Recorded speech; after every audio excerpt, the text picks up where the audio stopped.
Hey everybody, I'm Kirti Sharma and welcome back to my channel. Today we're talking about Bombay Begums.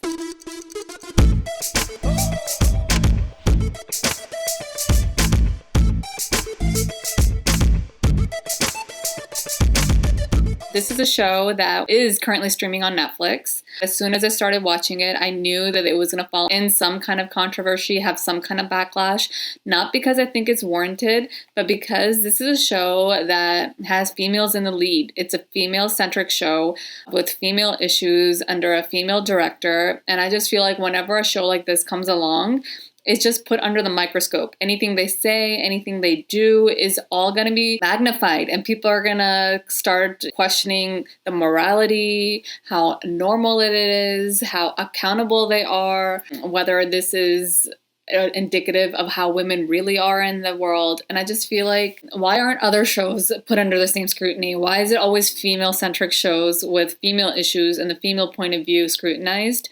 So yeah, that's what the controversy is about. I don't want to talk about the direction. I don't want to talk about the storytelling. I don't want to talk about the screenplay. I don't want to talk about the cinematography. I want to talk about the female characters, the female protagonists. I want to talk about whether I liked them or not, whether I found them believable, whether these women exist in the everyday life, whether these women and the issues they experience throughout the show, whether it's adultery, whether it's sexuality, whether it's workplace harassment, whether it's workplace politics, puberty, menopause, and their stories. Are these stories applicable to the women globally or just women in India, right? So that's what I want to focus on. And in order to talk about these issues and whether or not we believe or whether or not we think that they're applicable to women, I'm going to be joined by my friend Gayatri, who is from India and residing in India. So I feel like, she'll have maybe a little bit of a different take on things than I do. Maybe, maybe not. We'll see.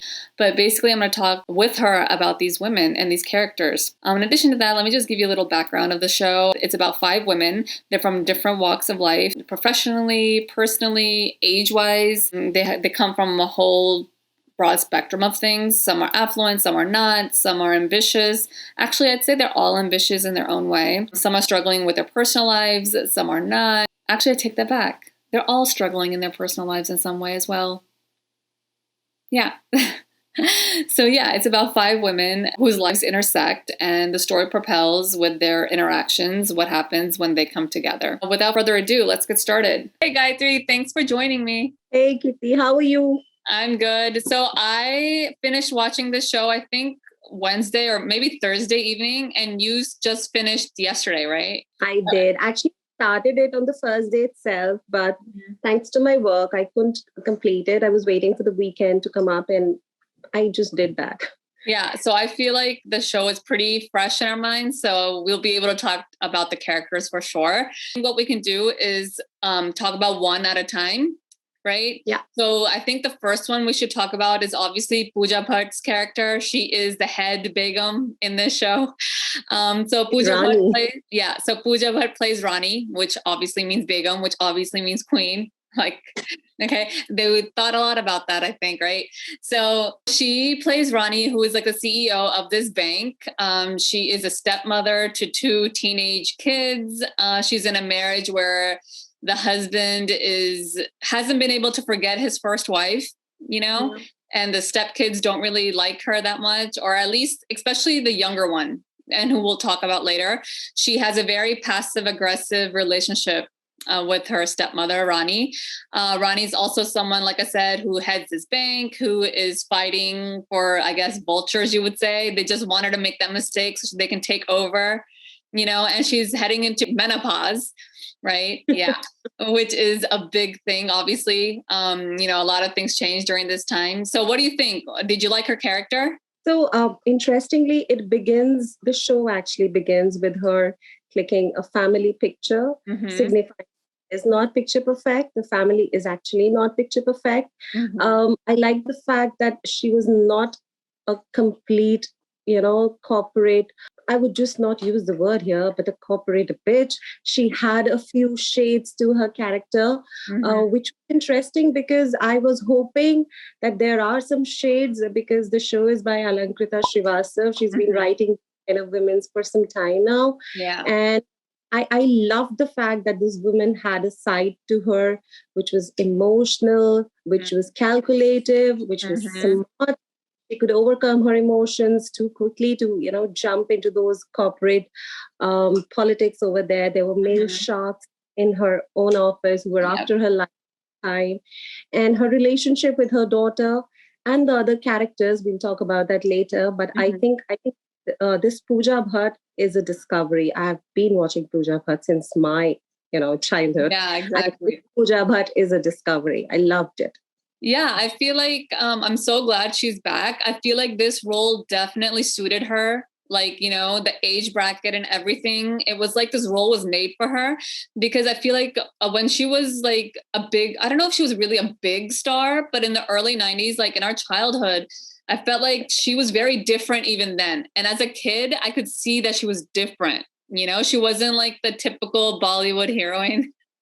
you know so I feel like this character really suited her. I loved that she looked lived in. She She was did. confident in her professional life. She knew she worked very hard to get to the top, but she knew that actually we found out later on how many sacrifices she had to make. But I think that's kind of in there, not the specific sacrifice that happened or what happened to her, but I mean, like a lot of women have to sacrifice something when they climb that ladder, whether it's their professional life, love life, whatever it is, they have to see a lot.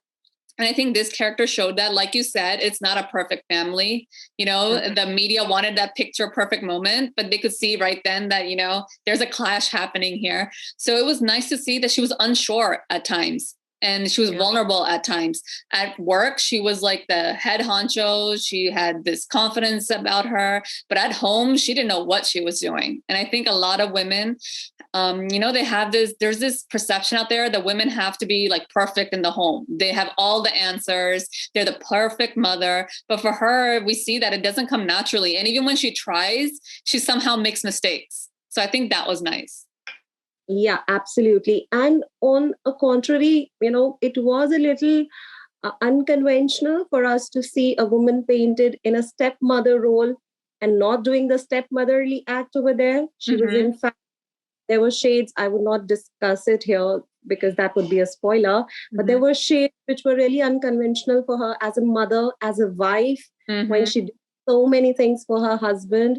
It left me confused how the character is thinking about the process of, being with this guy. And then she thinks about somebody else. So there are so many shades to her character. There were little nuances, she, there's a scene which involves her drying her armpits, the undergarments in the sink. I think it is very well written, very well executed. She would be remembered for this role long time, and I hope there is a season 2. Yeah, me too. And especially like, the whole aspect when we'll talk about her as well, Shahana Goswami, her character is Fatima, and she sees that Rani here is struggling with menopause or the onset of menopause, the hot flashes, and she even calls it out. And Rani, even to this lady, can't admit, that this is happening. And I think it's a big period of a woman's life to go through it. All of a sudden, you don't feel maybe vital anymore. You don't feel like you're a young woman anymore, and you're stepping into another age bracket maybe. So there's a lot of maybe stigma that comes with it too, ki ye buddhi ho gayi hai, But so I think that was really interesting. So, okay, I guess we'll just get into Shahana Goswami's character. And so do you remember the exact title? We can go on. Yeah, we can go on and on about Rani. Do you remember the exact title she has in the bank? The promotion she gets? I don't remember actually. I don't know. She becomes some MD of something, I guess. So like a managing director, I think, right? So I think her character was also really nice. They showed the struggles of politics as well. Her getting the job, her being unsure of even wanting the job because of her personal life as well. They showed that she is the breadwinner in this marriage. Her husband is working, but he's not anywhere as successful as she is. They show how she's struggling to become a mother. It seemed like she wanted to become a mother, but then when she wasn't able to conceive on her own through miscarriages and failed IVF treatments, that all of a sudden she didn't want it or at least she didn't want it as much as her husband did. So that was a big struggle between the two. I like that as well, because we always see that women, you need to be a mother, and mother is like your primary role, and all women want to be mothers in their life, you know? And here we see that, yeah, she gave it a go multiple times, but she can't, you know, she doesn't want to anymore. So what do you think? I think this Fatima is also a character. I mean, all of them actually have so many shades. Now, this girl, she's a successful corporate. She just got a promotion, which was hanging on her head for some time. Yeah. And I don't know, maybe due to that dinner thing with her friends, she got compelled to take it up. Mm-hmm. And then she was in one scene, she's talking with her friend about, you know, how she was confused that how good she would be a mother to a surrogate child, or whether or not she would love it, because according to her, it would be half her husband's and half somebody else's. Yeah. I think she has a lot of things going inside. Mm-hmm. And the point that you talked about really is something, I think that has something to do with the connect that she had with her husband. Mm-hmm. A place it was, you know, weakening. I think that's what kept her aloof of the motherhood things that she had earned. So yeah, and the interesting part about this character is she is morally aware about things, but I don't know, she acts naive about things, or she has this image about people that she doesn't thrash. And a good part that the writer has done is that, you know, it is a real life character. You can be so nasty to somebody, you know, that she may be to some people in the series, and then you can be idolizing somebody at the same time. So I really loved how Shahana Goswami has lived this character again. There are a few instances where she's just staring at you, you know, or trying to just give a glance to maybe Pooja Bhatt's character or somebody she's just silent, and she has so many emotions. I actually cried in one of the scenes. I'm such a crybaby any which ways. I actually cry a lot. So I cried her at a point. So I think, she also did a fab job to the character, I would say. Yeah, exactly. I felt she was believable. I felt her struggle, the whole balance that women have to make between their personal and professional lives. Like, men don't have to make those same sacrifices. I mean, I think times have been changing, and there are more men who stay at home, who like to raise their kids. And I think that's awesome, right? But the mainstream, like, mainly in society, is still on the woman who has to do this. So if a woman is really successful, you think it's at the cost of, you know, her relationship with her kids, or in this instance, trying to have kids even is a big issue. So what did you think? Okay, so you mentioned with Rani how she has a relationship with another man, Rahul Bose's character. Okay, so were you okay with her relationship with Rahul Bose, like Rani's character? So there is a scene in the series where the stepdaughter comes in and she's already having this bickering with her stepson, and she calls names, and she just goes back to this girl and say, "Why are you in the same room with me?" And this girl quips, "You know, not a big deal. It's a free world. You can sleep with whoever you want." Yeah. And I don't know, did you notice the expression on her face? She wanted to say something. But she wasn't. She heard. She almost half smiled. Yeah. So I think is a thing, you know, every woman would think. When you are asking me this question, I am inclined to say, no, it's not right, because that's the kind of conditioning I have. Yeah. But as a woman who's been educated, who's seeing a lot of changes going around with me, and I watched the series and I've got a background of what this character is going through, how is a man, family, I would say her choice. I mean, yeah, so that's exactly how I felt. Like on paper, it's like, no, you're committing adultery. That's wrong, you know? But when you see that the husband, even when they're intimate, he's calling her by his first wife's name. First wife's name, I know. That was crazy. And I was like, she's putting up with this. And then you realize why she's putting up with it, because she's in a relationship, right? So I feel like, you know, the husband emotionally is still in a relationship with his wife who passed away, right? So she is in a physical relationship with another guy. So I kind of, in my head, justified it. But for Fatima's character, I could not justify it. I don't know why. I felt like, I'm not saying that she has to stick around with her husband and he's putting up with her and, he's such a nice guy for wanting a kid and letting her take the reins in the relationship. Not at all. But I'm saying that she even threw it in his face. Like, yeah, I'm sleeping with him. And if he wasn't going away, I would sleep with him some more. So what are you going to do about it? And then she got mad at him because he got mad at her because she was in an emotional and physical relationship with another guy. So I was like, why are you putting your own negativity and baggage onto your husband when you are the one who wants to pursue this? Does that make sense? I think we didn't get a closure, or, I was expecting a little more out of the couple's life, maybe some background. So it was interestingly an interfaith marriage that they had. She was a Muslim and he was a Hindu. I was expecting, some background. They would show some flashbacks. Yeah, there was nothing.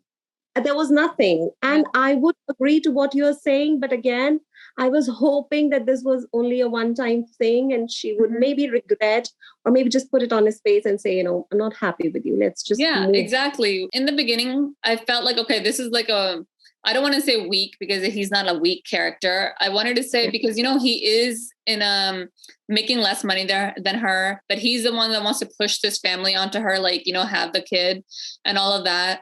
But then he starts recognizing that, it's okay for her to want this job and he comes around to it. Obviously it's a hit to his self-esteem that he couldn't get a promotion, but she got it, so it hit him, but I felt like he was coming around, it takes a while to accept things, but he was accepting.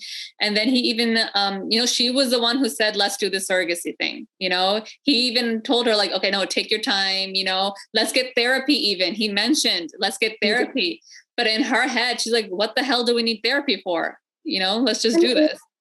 I think at a point he mentioned that I'll be a house husband maybe for 2 years. That can talk rather. Yeah. So I think that was also very surprising. He is actually ticking off every box that she would have wanted for herself. Yeah. She was compelled to take that promotion because she has actually said no to Rani. And then she went back because she thought that, my husband is only focusing on this particular thing that I should be focusing. And then he actually comes around. So it was a little confusing. I thought they would dig in some deeper into the couple's things, but they didn't. And they didn't. It just went away. I don't know. I hope there is a season 2. Let's see. Yeah. And even the interfaith marriage thing, they didn't really dwell on it. Like we knew she was Muslim and he was Hindu. In India, there are going to be issues with that, but I think it's also refreshing because it showed that it's not a big deal. They're living in a relationship together.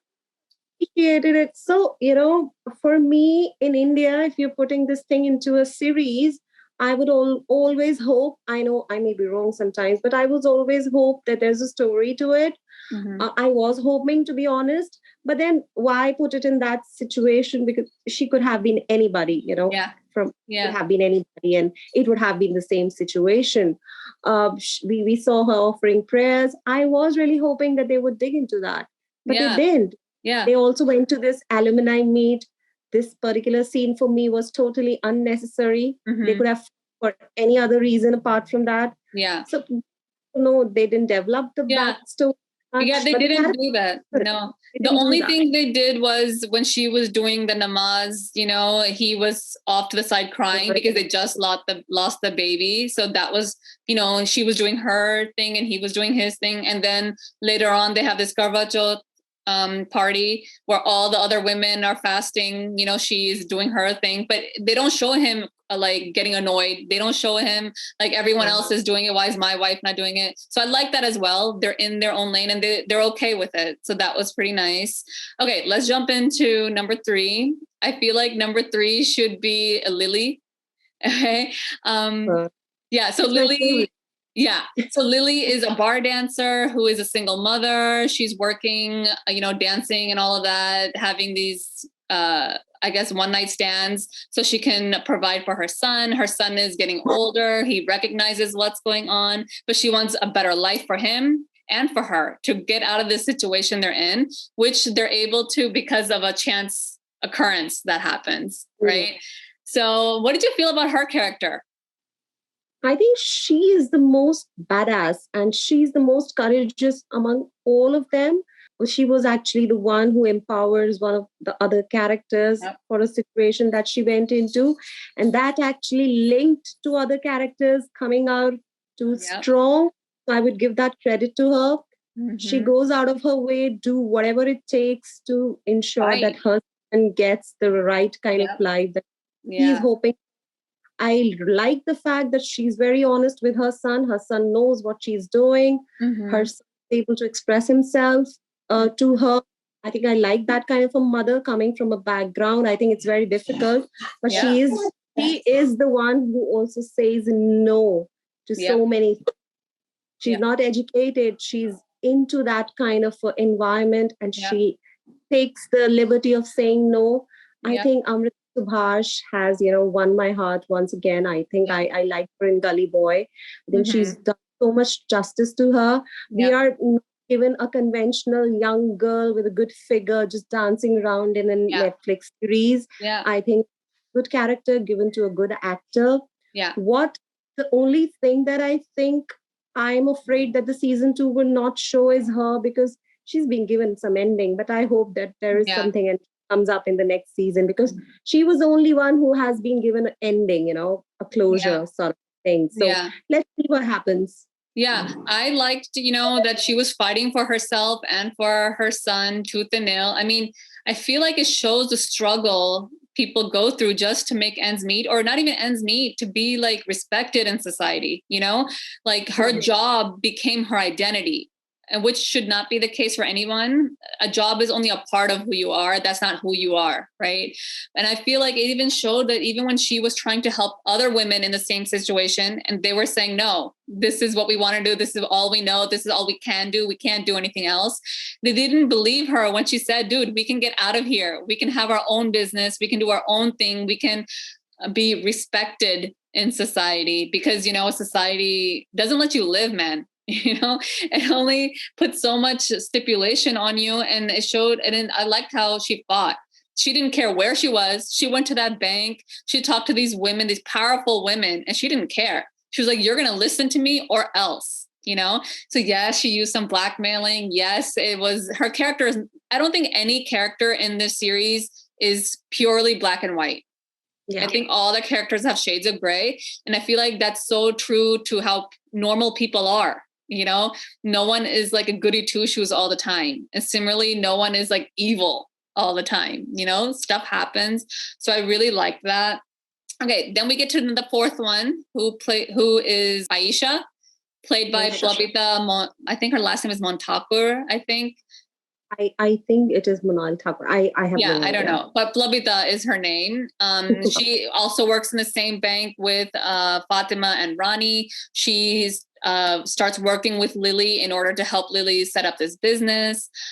She's from a small town trying to make it big in Mumbai. She's struggling to find a house to live. She's struggling with her love life, her sexuality. She's struggling to come out to her parents, who want her to get married as soon as possible. So there's a lot going on there. But what did you feel about her character? I think this girl has played this confused character so well. I could really... It was all over her face.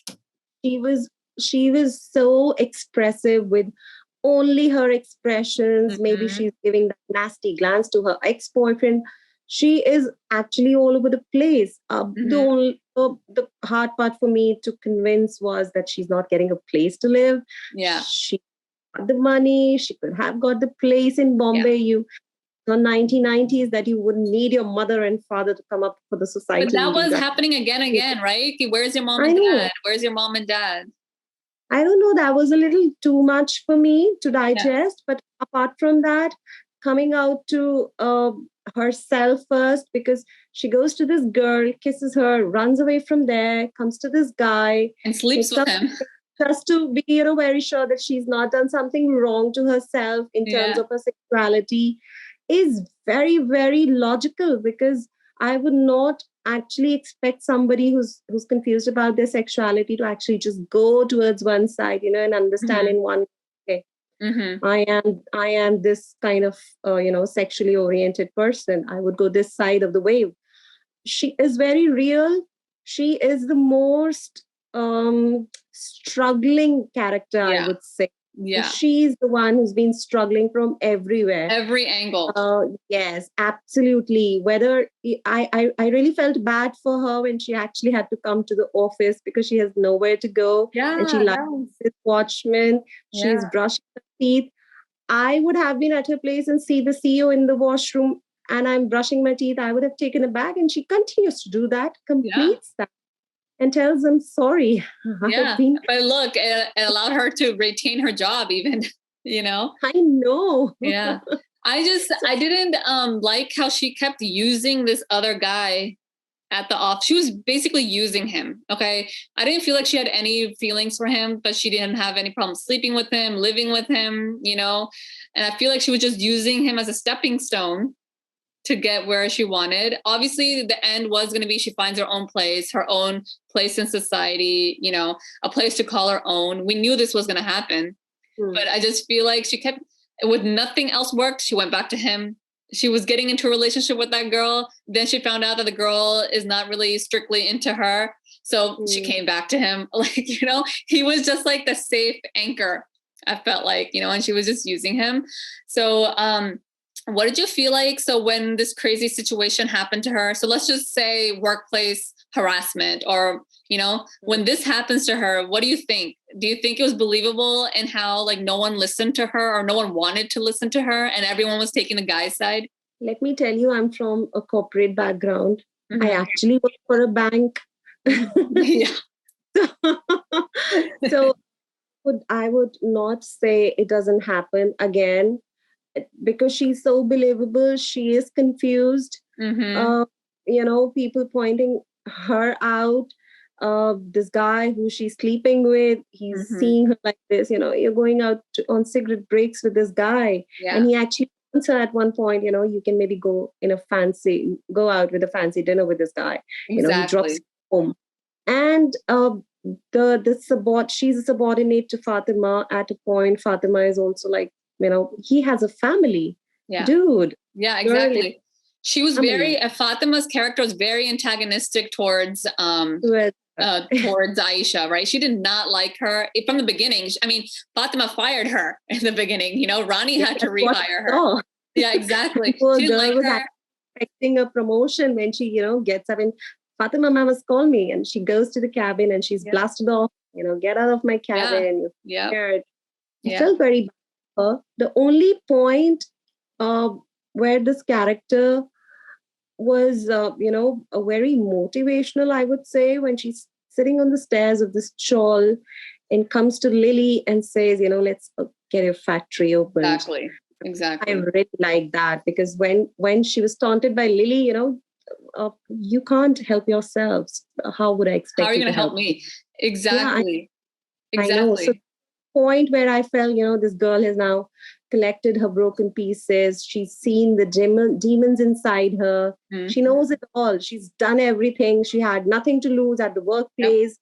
She's been told by the CEO, you know, you can be fired at any moment. So as well as do this, let's see. So I just feel like it was so interesting that, you know, Fatima is this educated, world, like experienced professional. Okay, you have your employee who comes to you and says that, you know, this happened to me and this guy did it. She's not ready to believe her. She believes the guy because he has a family, he can't do anything wrong, you know. And on the flip side, you have this lady who has nothing, right? She doesn't have any financial backing. She knows that if she helps AYESHA, you know, open her mouth, that everything can be taken away from her before she even gets it. And yet this lady who has experienced harassment throughout her whole life, you know, I guess that's why she's helping AYESHA. She's like, look, you have to stand up for yourself. What happened to you is wrong, you know? So I think maybe people who are privileged, sometimes they turn their eyes, you know, they don't want to confront what happens because they're like, then they question, especially Fatima's character. She doesn't want to question how he is with her. You know, the hugging, the putting the hand on the shoulder, the way he sits on the couch, even, you know, they show that later on. And she doesn't question, like, you know, his body language. She never thinks about it. And now she's realizing, oh, wait, maybe all these things that he does is something, you know, he's exerting his presence or his maleness, towards others, right? So, and I also liked her, Ayesha's relationship with Ronnie. I felt like Ronnie was taking her under her wing a little bit because she's relatively, well, not relatively, maybe she's like 10 or so years older than Ronnie's stepdaughter, but that connection she doesn't have with her stepdaughter, with the lunches that she wanted to have with her stepdaughter, she said no, but here you have Ayesha eating with her, even though Ronnie's using her at that point as well. I know. So I have a different perspective. I think Rani sees herself in her because, she mentions that she came from Kanpur. She is a television bank and she's trying to make it big. She also came from Indore. They were discussing about this Kanpur chart or poha. And Rani saw a reflection of herself in Ayesha. Definitely. It does comes out in the end why that is, because of the situations. They've been very similar in terms of coming from a small town, trying to make it big, struggling, doing everything they had, Yep. So I think that was also a reason because she saw her. Definitely. She, a CEO talking to me about how a poha is spicy in Kanpur, is something I would only imagine that she's actually trying to be very personal for me. I agree with that she was trying to use her against her peers in the same. Yeah. But I think this was a side to the story that she actually saw her. Yeah. And we found out at the end exactly why. But I feel like the whole reason that Rani didn't let her go and hired her was because you're right. She saw herself in this character. Like if no one had had her back, she would have been just like Ayesha and gone, So someone gave her a chance. So here she is paying it forward to this girl who comes from a small town, who didn't go to the top college, didn't get the degree from the top college, but she's here, she's working. And so she lets her because like you said, it's the same story. It's the same as Rani's story. Yeah. So, okay. So now I think the next character is one of my most favorite characters in the whole show. So Rani and her stepdaughter. So is, what's her name? Adya Anand. Yeah, but she's called Shy. Yeah, she's called Shy. This is her first acting gig, I guess. And she plays Shy. She's this passive aggressive stepdaughter of Rani's who talks to her mom, has an internal monologue with her mom all the time, who draws her thoughts out on her notebook. She is prepubescent, which means she's heading into puberty. She's looking at guys. She's in particular wants a relationship with this one guy. She's worried about her body because all the other girls her age are developing. She is not. So I feel like she's a very layered character. And I think the best thing about her was she was a narrator. She was the one calling out all the other women. Like, why do women have to look a certain way to feel a certain way? When women are powerful, are they really powerful? But look at what goes on in their, personal lives. Where is the balance? Is there a balance?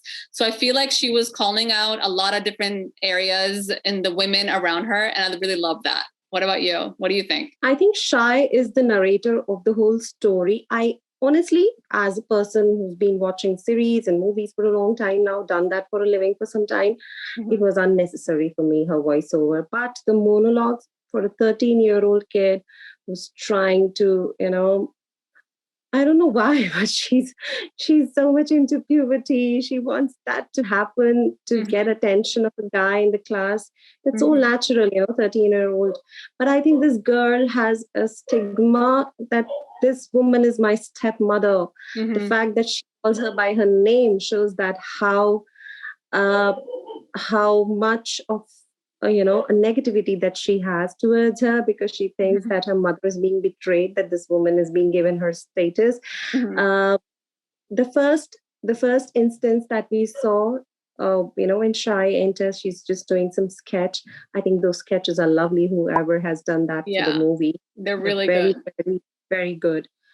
So she says, my mom is dead. I think she said that a couple of times in the movie. I think this girl has this inner emotions. She is very, very intelligent. When we were talking about Rani, and I said that she quips that it's a free world, you can sleep with whoever you want. She is not judging her that way. Yeah, she's only judging her because she's a stepmom. She's not judging her as an individual. Great. Yeah, that's a lot of understanding for a 13-year-old. Absolutely. And the love-hate relationship that they have, Rani holds, hearing so much from a little girl maybe would have put me into a, kind of a feeling that I don't like this girl anymore. Yeah. But Rani had actually heard so much from her, but she had all the love for her still. Not because of her status. I think she was genuinely in love with this girl. Yeah. And the kind of relationship they had, there were some scenes which were really moving. They hug each other towards the end of the movie because of that. There is a particular situation that the girl gets into. And let me tell you, it's very controversial here in India because of that particular scene. Yeah. This girl has so many. Yeah. So I feel like Shai's character, I think teenagers have these same issues, no matter if you're in India or America or anywhere. The problem is in India, people look at 13-year-old as a little kid. And if you think about it, they're not little. They're going through puberty. Your hormones are going crazy. And forget about hormones. You're exposed to so much more. Look at all these shows. Look at the internet. There's so much information in your hands that when we were growing up in the 90s, we didn't have it. Never. You know? And society was different. Like our parents, or like at least even in America, my mom never talked to me about getting your period and how your body changes, nothing. And I got my period at a very young age. I was a month shy of my 11th birthday. So I was very young. Okay. I had no idea. So you can imagine how traumatized, I was. So even with my daughter, I talked to her about it. I was like, this is going to happen. But it took me a lot to talk about it. Like it was weird for me too, because no one talked to me about it. And here I am, I have to talk to my daughter, So I feel like this whole party scene with the drugs, with all that stuff happens everywhere. I'm not saying all kids do it. I'm not saying all teenagers do it. But the fact is it happens to some teenagers, because they're trying to grow up. They are exposed to it. And let me tell you, it is as real as it is, because trust me, in India, when you have access to that much of money, that your parents are making, and then you have access to such environment, I think you won't go and go just for a drink, you are exposed to drugs. Interestingly, Rani is actually trying to guide her for a few things. Like she talks about her period and she says, let me know when you get your first period. And she said, she said she talks to the maid and, maybe you can get me some sanitary towels whenever that happens. She orders for this some makeup product and it goes wrong on her face. So says, it's some synthetic things. So interestingly, she had the guidance, and talking about families in India, my mother still won't talk to me about the period until and unless there's some puja. And I tell her that, I'm down. And then she will, okay, don't come to this puja. Wow. It is a stigma here. Yeah, it is. And that is real. That was like, I understood because like my mom didn't have a conversation with me and I'm from here, America, right? So I understand where that was coming from. And I also liked how Rani or Pooja Bhatt's character was trying to break that, cycle. And she's like, I'm trying to tell you. But because Shai didn't share that a supportive, cordial relationship with her, she wasn't listening. And I feel like it was like looking at Shai, especially when she was trying to look at her body and compare it to the other girls and how guys were looking at the other girls, but not her. I feel like every girl, no matter how old you are, goes through this. Okay. Like every girl is comparing her body to the girl next to her because society has it that you have to look a certain way. I'm not saying the men don't experience this. They do, because everywhere they look, men have six packs, and a guy has to have that to look masculine or whatever. But for women, it's like from a very young age, you have to look like this, hourglass figure, and you have to have an hourglass figure, but you have to have a very tiny waist, like, okay, so there's a lot of mixed messages and stuff you get. So I really liked, they were doing that. I loved the use of the notebook with her drawings. They showed women in an unflattering way, like, not a perfect goddess, like there were pictures of women with like hair on their legs, not groomed and all that. So that's normal, but society doesn't make that normal, So I really like that. The comment you made about her not calling Pooja Bhatt as mom, but as Rani, as an Indian, I even thought like, damn, why is she not giving respect to someone who's older? Because we're taught at a young age, that you have to respect your elders, no matter who they are, right? But as an American, there's no, like, American kids, for the most part, don't call their step parents mom or dad.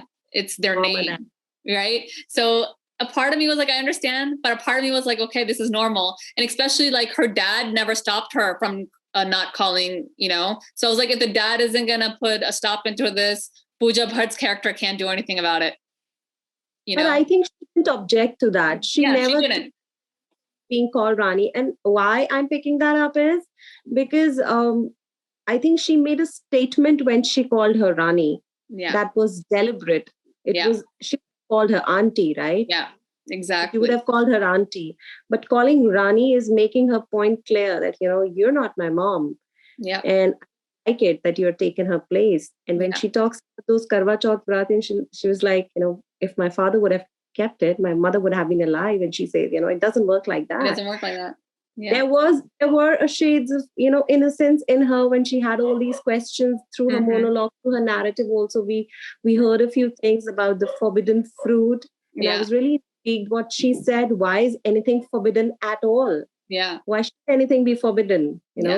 Why can't Eve eat that fruit which she finds more juicy? Yeah. And there were things going around those narratives. Yeah. So I really wanted to actually delve a little more into Shai's character, but I think towards the end of the series, towards the second half, her character was given lesser screen space, other things, because other characters had developed the storyline. And also, if you notice, the episodes were not the same length. There were some episodes that were only like 30 minutes. So I feel like if they had the same runtime, they could have added more into it. But maybe they're saving that for season 2 if that happens. But maybe it was just a hushed editing because it was to be released on the Women's Day. Also, did you notice that all the episodes had the name of the books, famous women books? I haven't read all of them. I didn't realize that.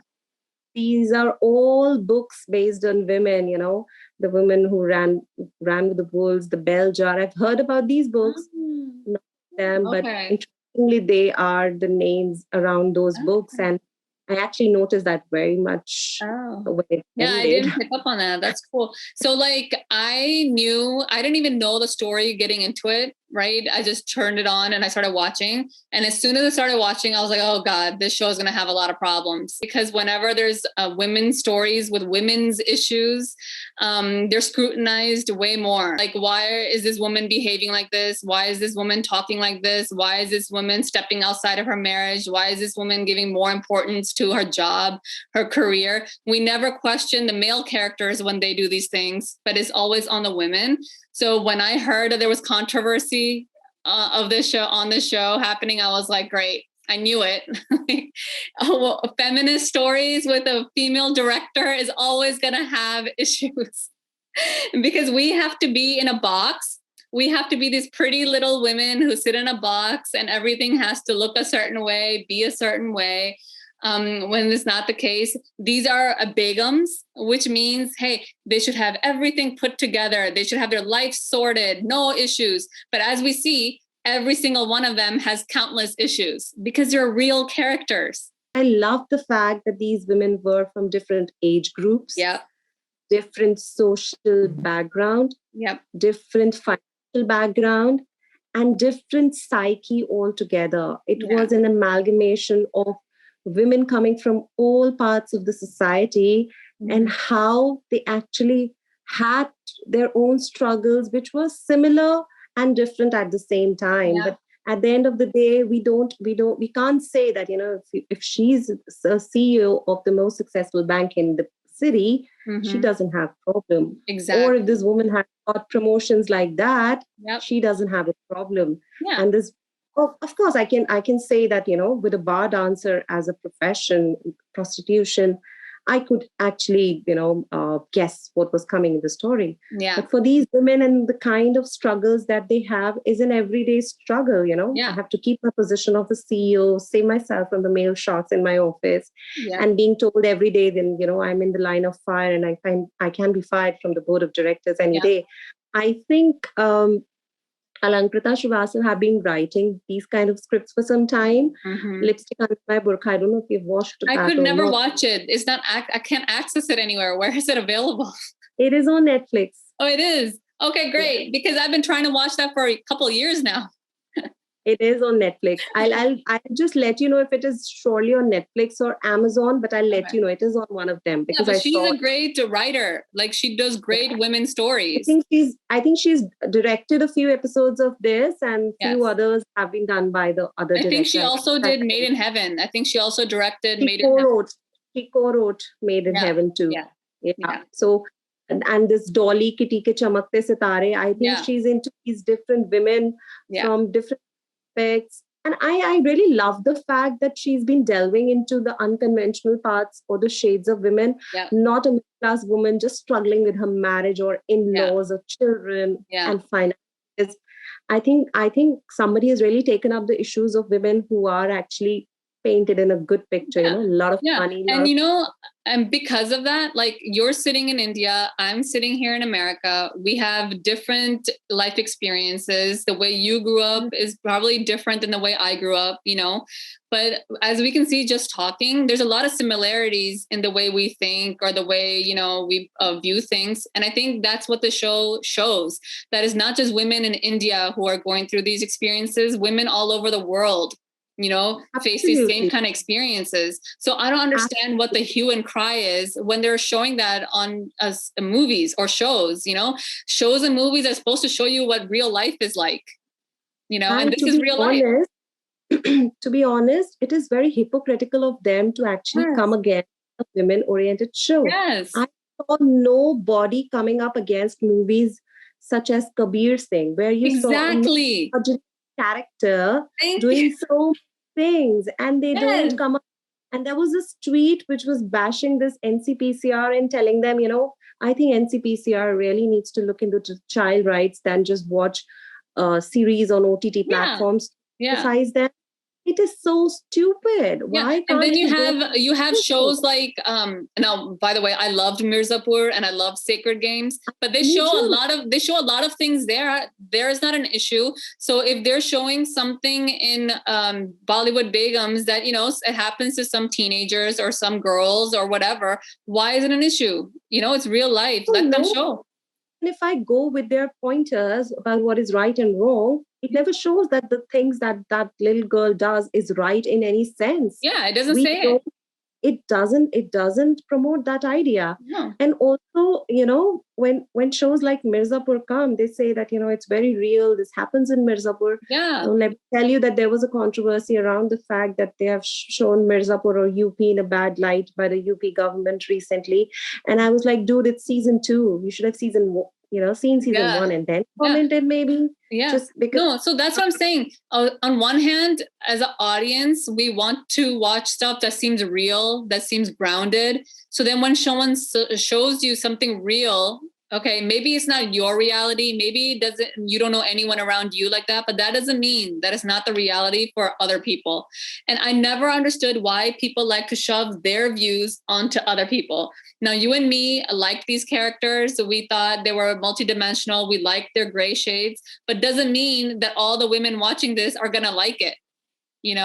There's so many women out there that probably don't agree with us. So forget the men. On a critical note of the show, I would just say that, when you get repetitive about something, people lose interest in it. Alankrita have been writing these wonderful characters, but I think it's still getting a little repetitive. Having said that, I love the show. I would actually recommend it to everybody. You cannot like some of the characters. That's okay, but I think you should still watch it. Yeah. Maybe just for entertainment. Yeah, maybe just for entertainment purpose. Yeah. But I think if you see a certain shade of somebody and if you can relate to it, Yeah. I think that's what it means. And I would really love, I have recommended it to so many of my friends. So like I am not I'm not a CEO in a bank. I've never worked in a bank, or especially in the Indian banking world. I have no idea what it's like, but still I can relate to all of that because this is universal. Like all women, doesn't matter where you are, which career field you're in, have experienced some of these things. We have had to experience, especially when you become a mom. Like, do you keep going on your career? Do you take a step back and take care of your kids? Do you wait till your kids are in school, then you go back to work? Like, how does it work? You know, so this is stuff I think all women can relate to some degree. Now, that doesn't mean you have to like the characters. That doesn't even mean that you have to root for the characters. But you can still pick and choose some of the things, you know? It's not like we have to be spoon-fed. Like, this is how you should think. This is how you should behave. The show doesn't tell you to do that.